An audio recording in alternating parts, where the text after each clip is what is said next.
एक और प्रेरणादायक अध्याय में आपका स्वागत है। इस बार हम एक ऊर्जावान उद्यमी, तेज तर्रार निवेशक, साहसी व्यापारी और दूरदर्शी व्यवसायी के जीवन की खोज करेंगे।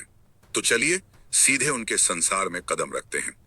कुछ लोग केवल सफलता पाने का लक्ष्य नहीं रखते, वे दुनिया को बदलने का लक्ष्य रखते हैं।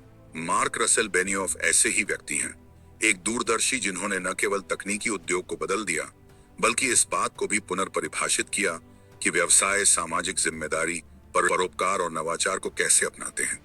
लेकिन कैसे सैन फ्रांसिस्को बे एरिया का एक लड़का दुनिया की सबसे प्रभावशाली सॉफ्टवेयर कंपनियों में से एक बनाने के साथ साथ स्वास्थ्य, शिक्षा और पर्यावरण में भी गहरा प्रभाव छोड़ सकता है।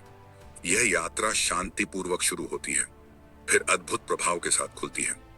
25 सितंबर 1964 को जन्मे मार्क बेनियोफ सैन फ्रांसिस्को बे एरिया में हिल्सबोरो में एक यहूदी परिवार में बड़े हुए। उनके दादा मार्विन लुइस स्थानीय प्रशासन में महत्वपूर्ण भूमिका निभाते थे और बिया आर्ट सिस्टम के निर्माण में योगदान दिया, जो बेनियोफ के नागरिक जिम्मेदारी के दृष्टिकोण पर शुरुआती प्रभाव डालता है।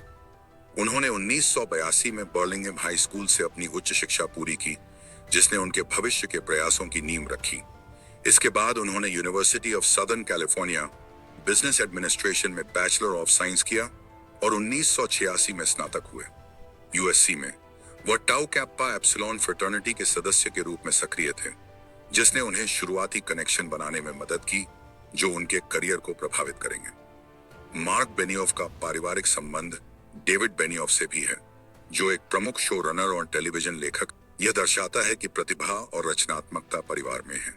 वह लिन बेनियोफ के साथ विवाहित हैं, जिनके साथ उनके 2 बच्चे हैं, और परिवार सैन फ्रांसिस्को, कैलिफोर्निया में रहता है, जहां वे स्थानीय समुदाय और परोपकारी पहलों में सक्रिय रूप से शामिल हैं। मार्क की उद्यमिता की भावना जल्दी ही प्रकट हुई। हाई स्कूल में रहते हुए उन्होंने अपनी पहली एप्लीकेशन हाउ टू जगल $75 में बेची। 15 वर्ष की उम्र में 1979 में उन्होंने लिबर्टी सॉफ्टवेयर की स्थापना की और अटारी 8-बिट कंप्यूटर के लिए फ्लैपर पमरवाए, आर्थर का वारिस जैसे गेम्स विकसित और बेचे। उनके द्वारा अर्जित रॉयल्टी ने उनके कॉलेज की शिक्षा को वित्त पोषित किया, जो नवाचार और व्यावहारिक प्रभाव को जोड़ने का पहला अनुभव था। यूएससी में रहते हुए बेनियोफ ने एप्पल में प्रोग्रामर के रूप में इंटर्नशिप हासिल की, मैकिन्टोश के लिए असेंबली कोड लिखा और तकनीकी कौशल विकसित किया, जो बाद में सेल्सफोर्स के लिए आधार बनेंगे।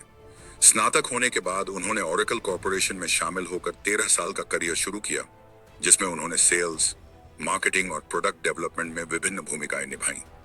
अपनी प्रतिभा के लिए उन्हें जल्दी ही पहचाना गया और 23 वर्ष की आयु में ओरेकल का रुकी ऑफ द ईयर और 26 वर्ष की आयु में सबसे कम उम्र के वाइस प्रेसिडेंट बने, जो उनके व्यावसायिक कौशल को दर्शाता है।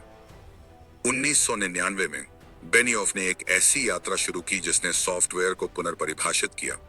उन्होंने सेल्सफोर्स की स्थापना सैन फ्रांसिस्को के एक छोटे अपार्टमेंट में की। द एंड ऑफ सॉफ्टवेयर के साहसिक नारे के साथ उन्होंने दुनिया को क्लाउड कंप्यूटिंग समाधानों से परिचित कराया, परंपरागत सीडी के बजाय वेब पर सॉफ्टवेयर प्रदान करने का समर्थन किया। उन्होंने डेवलपर्स के लिए एप्लीकेशन बनाने का एक प्लेटफॉर्म भी बनाया, जो कंपनी को उद्योग में अग्रणी बनाने की रणनीति थी। आज सेल्सफोर्स सैन फ्रांसिस्को में सबसे बड़ा नियोक्ता है और इसका मुख्यालय प्रसिद्ध सेल्सफोर्स टावर में स्थित है। उत्पाद बनाने के साथ साथ बेनियोफ ने शुरुआत से ही परोपकार को प्राथमिकता दी। उन्होंने एक मॉडल पेश किया, जिसमें कर्मचारियों का 1% समय उत्पाद और राजस्व परोपकारी कारणों के लिए समर्पित किया जाता है। एक क्रांतिकारी दृष्टिकोण जिसने वैश्विक स्तर पर प्लेज 1% आंदोलन को प्रेरित किया। सेल्सफोर्स के मूल्य विश्वास, ग्राहक सफलता, नवाचार, समानता और स्थिरता इसके संचालन और संस्कृति का मार्गदर्शन करते हैं, जिससे यह दुनिया की नंबर 1 ग्राहक संबंध प्रबंधन CRM सॉफ्टवेयर कंपनी बन गई। मार्क बेनियोफ का प्रभाव व्यवसाय से कहीं अधिक है। उन्होंने सेल्सफोर्स फाउंडेशन की सह स्थापना की, जो कॉर्पोरेट संसाधनों को सामाजिक भलाई की दिशा में लगाता है। उन्होंने और लिन बेनियोफ ने UCSF को $10 मिलियन का वचन दिया। बाद में US national fish and wild life foundation जैसी संस्थाओं के साथ साझेदारी की।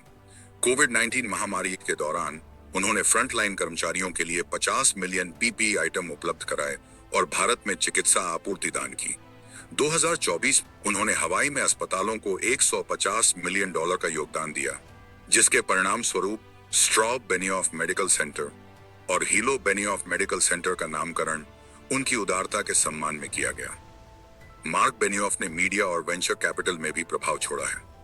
सितंबर 2018 में उन्होंने और लिन ने टाइम मैगजीन को 190 मिलियन में खरीदा, जो मीडिया क्षेत्र में रणनीतिक कदम था।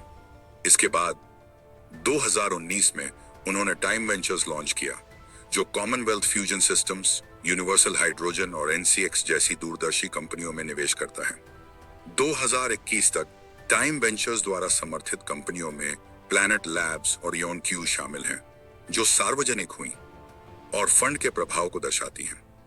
अपने उद्यमों के अलावा बेनियोफ वैश्विक व्यवसाय वकालत में भाग लेते हैं, जैसे कि world economic forum, university of southern California and VF centre for the fourth industrial revolution के बोर्ड में सेवा देना। उनके योगदानों के लिए उन्हें कई पुरस्कार मिले हैं, जिनमें young global leader best CEOs in the world Barron's 2012, The Economist Innovation Award, Business Person of the Year Fortune 2014, World's 50 Greatest Leaders Fortune 2016, 10 Best Performing CEOs Harvard Business Review 2019 और CNN Business CEO of the Year से 2020 शामिल हैं। Mark Benioff एक सिद्ध लेखक भी हैं, जिन्होंने 4 प्रभावशाली पुस्तकें सह लिखी। कंपैशनेट कैपिटलिज्म करेन साउथविक के साथ, जो अच्छे काम करने और वित्तीय सफलता प्राप्त करने के बीच सामंजस्य दिखाती है। The business of changing the world Carly Adler के साथ, जिसमें कॉरपोरेट परोपकार पर 20 नेताओं की अंतर्दृष्टि संकलित है। बिहाइंड द क्लाउड कार्ली एडलर के साथ, जिस सेल्स फोर्स के उदय की अनकही कहानी बताती है। ट्रेलब्लेजर मोनिका लैंगली के साथ, न्यूयॉर्क टाइम्स बेस्टसेलर, जो व्यवसायों को सामाजिक और पर्यावरणीय परिवर्तन के प्रेरक के रूप में प्रस्तुत करता है। उद्यमिता और परोपकार के साथ साथ मार्क बेनियोफ ने कई कंपनियों में रणनीतिक निवेश किए हैं, जो मीडिया, स्वास्थ्य सेवा और एंटरप्राइज सॉफ्टवेयर क्षेत्रों में फैले हैं। प्रमुख निवेशों में शामिल हैं वीव मीडिया और सूचना सेवाएं B2B, therapeutics, drug discovery, breaker media और सूचना सेवाएं B2B, हार्नेस वेल्थ वित्तीय सॉफ्टवेयर, कोव घरेलू उपकरण, वाइटल बायो डायग्नोस्टिक उपकरण, हाईनोट संचार सॉफ्टवेयर, आर्टेरा निर्णय जोखिम विश्लेषण, क्रीसिस वित्तीय सॉफ्टवेयर, उस platform software, convoy tracking software, Yubico मजबूत 2 कारक प्रमाणीकरण समाधान, आर्मोरी एंटरप्राइज सॉफ्टवेयर, रूबिकन अपशिष्ट प्रबंधन और recycling software, Mandolin digital platform, Breezeworks व्यवसाय प्रबंधन ऐप, ड्रीम ऊर्जा प्रौद्योगिकी। मार्क बेनियोफ की संपत्ति और प्रभाव केवल वित्तीय सफलता का प्रतिबिंब नहीं है। अप्रैल 2024 तक उनकी कुल संपत्ति लगभग 9.8 अरब डॉलर है, बल्कि प्रौद्योगिकी, व्यवसाय और परोपकार का उपयोग करके सार्थक बदलाव लाने की स्थायी प्रतिबद्धता का भी। उनकी कहानी दृष्टि, नवाचार और उद्देश्य निर्देशित नेतृत्व की शक्ति को दर्शाती है, जिसने तकनीकी, मीडिया, स्वास्थ्य और पर्यावरण संरक्षण की दुनिया पर स्थायी छाप छोड़ी है।